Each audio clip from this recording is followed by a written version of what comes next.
Thanks, Scott, and welcome to today's RF webinar. The foundation for ultra-fast download speeds, reliable low-latency connections, and connectivity to billions of IoT devices coming online over the next years relies greatly on 5G. Designed for devices like smartphones, tablets, laptops, and wearables will need to operate in a new spectrum with new enabling technologies. With scalable numerology, flexible waveforms, and new spectrum, 5G provides a robust framework to address the many different use cases for 5G. To address key challenges for 5G and RF design like scalable numerology, higher frequency, and wider bandwidths, MIMO, multiple input, multiple output, and beam steering over the air OTA testing, and 5G New Radio NR coexistence with other wireless communication systems. Companies that master these 5G and 5G NR complexities in RF PCB design will accelerate their design cycles, deployment, and time to market. So to show you how PADS Professional's RF-centric PCB design capabilities can get you a competitive advantage in designing products with RF, I'll turn this webinar over to one of our technical marketing engineers, Brent Klingforth. Brent? Thank you, John. You mentioned IoT, which we are all familiar with, but what we don't realize is the real IoT industry has not even started yet. The reason for this is, like you mentioned, the speeds for communication have not been great enough for the amount of data required to do real-time communication between thousands of devices. Our current technology, 4G wireless, uses frequencies in the range of 3 to 5 gigahertz, where 5G is designed to use everything from 6 to 100 gigahertz. With frequencies this high, the latency time is extremely low and the amount of data that can be transmitted is extremely high. 5G is only starting to roll out and will become more common by late 2020 and mainstream around 2022. As such, you are either starting to include this technology in your designs now or are planning for your first projects. I'm sure many of you listening can attest that RF at these speeds has been a small part of the electronics industry to date. Because of this, many of us don't have the knowledge to deal with the design challenges at these frequencies. With these new challenges, requirements for design tool capability, which will assist in making our jobs easier, will need to be looked at. Most tools on the market today only include basic requirements for RF design, like via stitching. What they don't include is integrations with some of the most popular RF design and simulation tools you may be or many customers are using today, like Keysight's ADS or National Instruments AWR. Other items will include knowledge of RF elements, special rules for RF objects, schematic to PCB integration, complex via stitching, grouping, and replication. Let's get started by showing you why using a tool with true RF design technology like PADS Professional will help you design in less time with higher confidence. Our schematic has already been started. You can see we have RF elements already added here. These were brought in via the integration available within the PADSPro designer. So what can happen if we don't have an RF simulation tool to create the RF shapes for us? Like in this case here, I'm working with a partner that's provided me with some antenna information via DXF. Like many tools, we'll bring the DXF into our layout application, but to really take advantage of RF capability, you need to convert this shape into an RF object. With our antenna shape now imported into the design, we'll select it and turn it into a conductive shape. Once it's been turned into a conductive object, we can then select that item, right-click over it, and you'll see in the menu we have Convert to RF Shape available.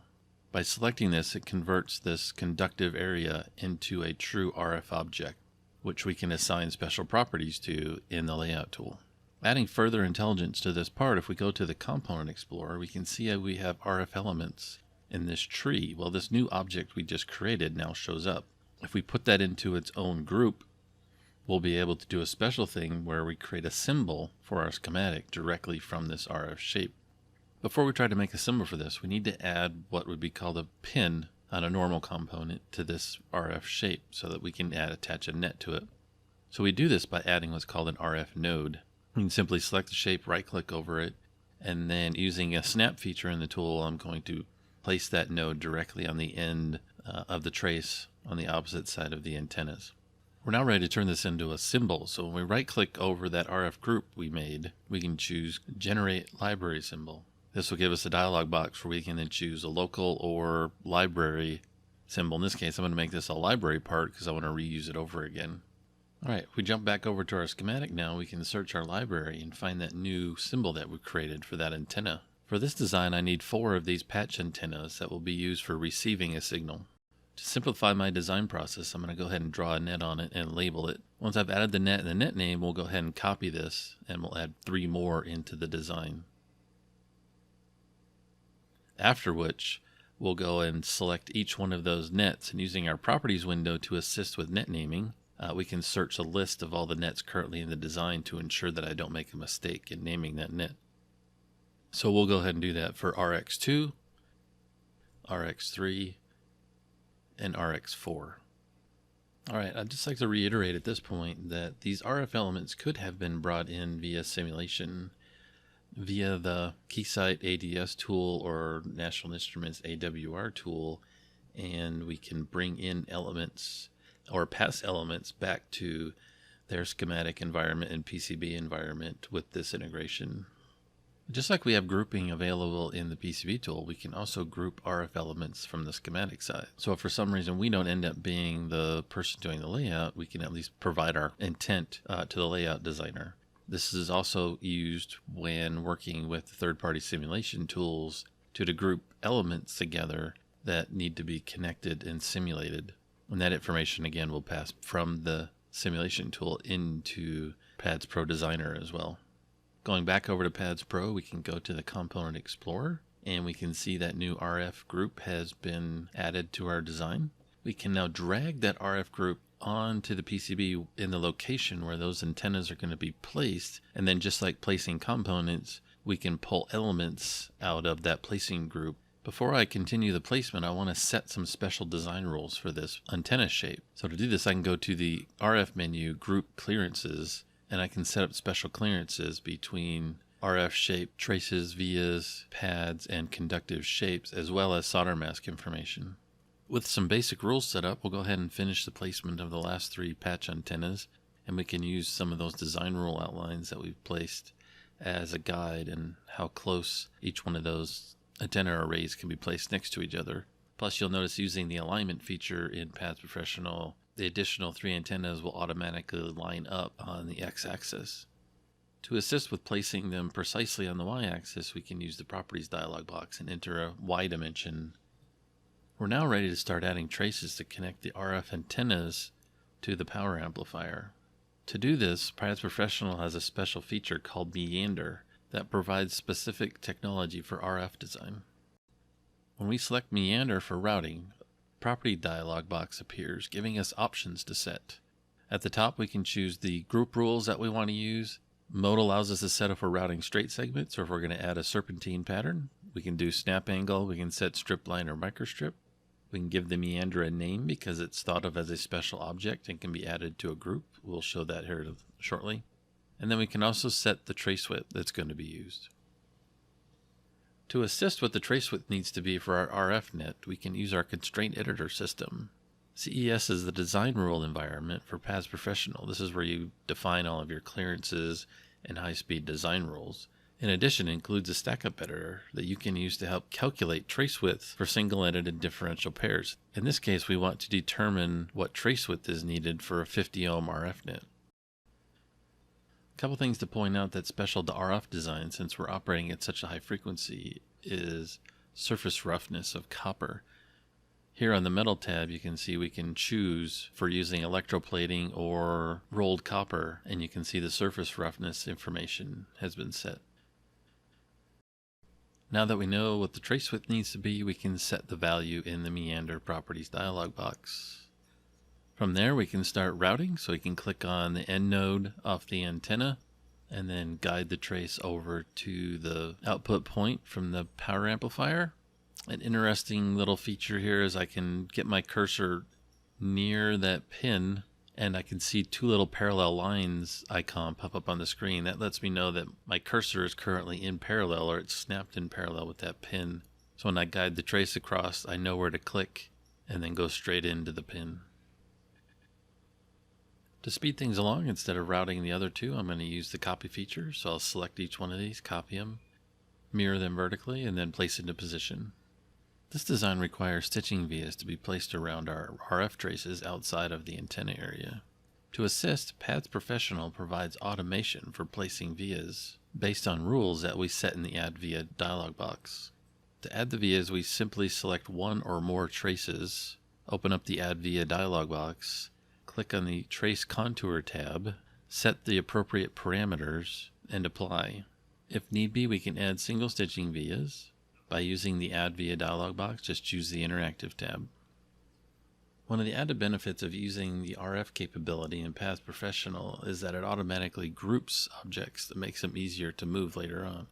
So all these stitching vias we just added around these RF traces were automatically grouped with those meanders. So if we go into the Component Explorer and click on that group, you'll see it highlights the meanders, the vias, and the RF antenna parts. Next, we need to place the transceiver antennas. Before placing these antennas on the board, let's set our design rules. We do this by going to the RF menu and choosing Group Clearances.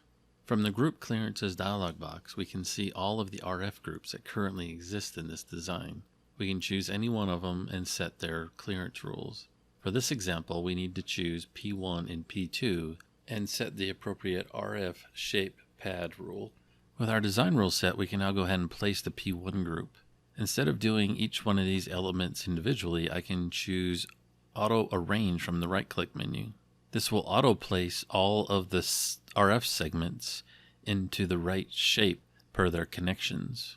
This process can be repeated for the P2 antenna.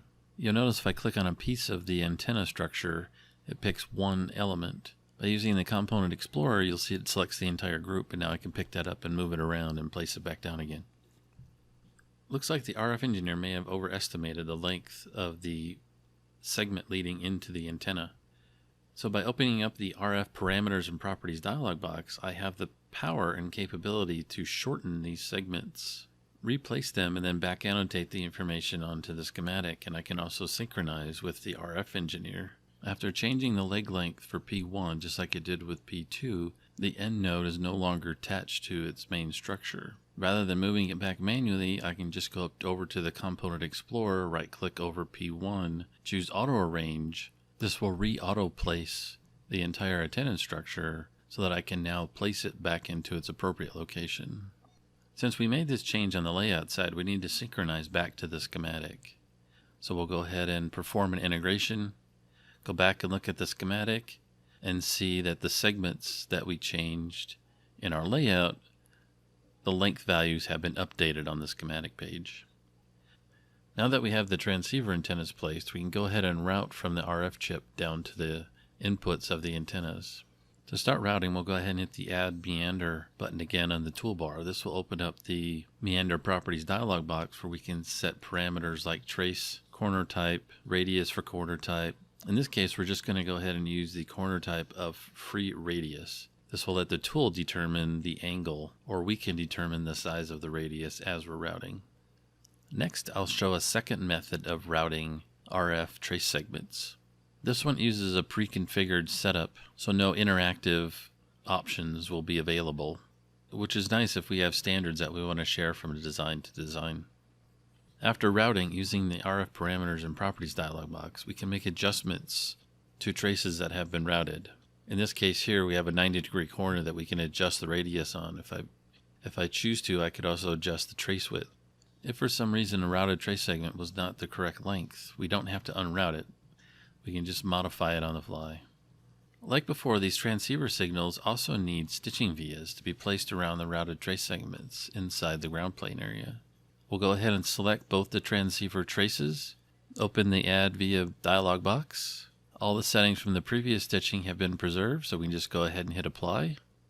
And within a few seconds, we're done. Our next task is filling in the remainder of the ground area around our RF traces. From the Add Via dialog box, we can choose the Stitch Planes.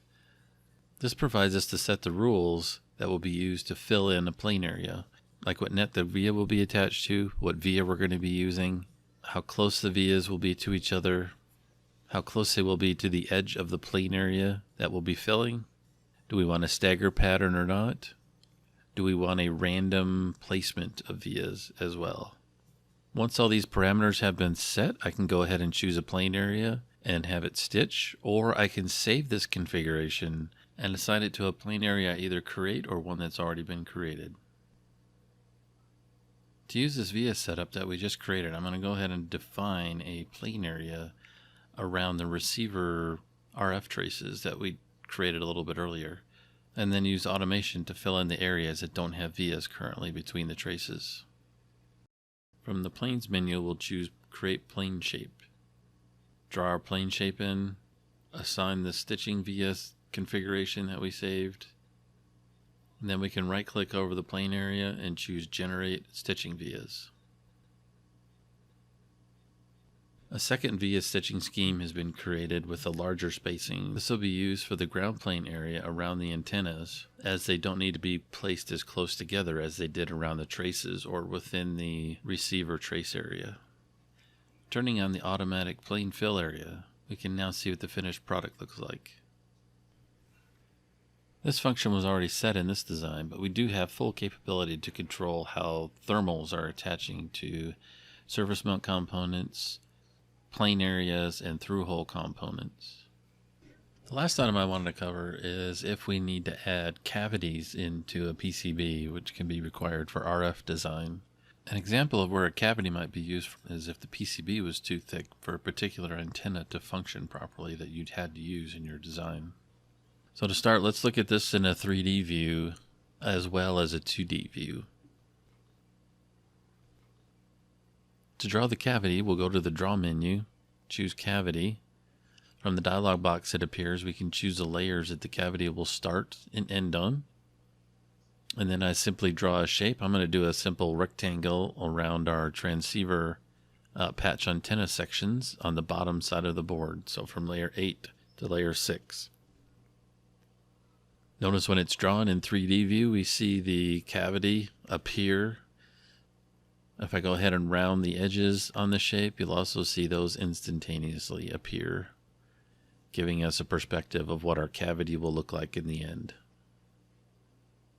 Let's recap what we've talked about. Future IoT design using 5G in future generations of wireless communications will operate at frequencies 6 GHz and higher. This will introduce design challenges most of us have never dealt with before when working with Bluetooth, Wi-Fi, and other lower data rate mainstream technologies. Some of those challenges are using new PCB materials, traces in copper requiring non-traditional shapes and rules like chamfered corners, trace tapering, precise copper shapes, complex via stitching, PCB cavities, capturing RF elements at the schematic level, which can ensure proper design intent and integration with RF simulation tools, and lastly, importing copper shapes and converting to intelligent objects.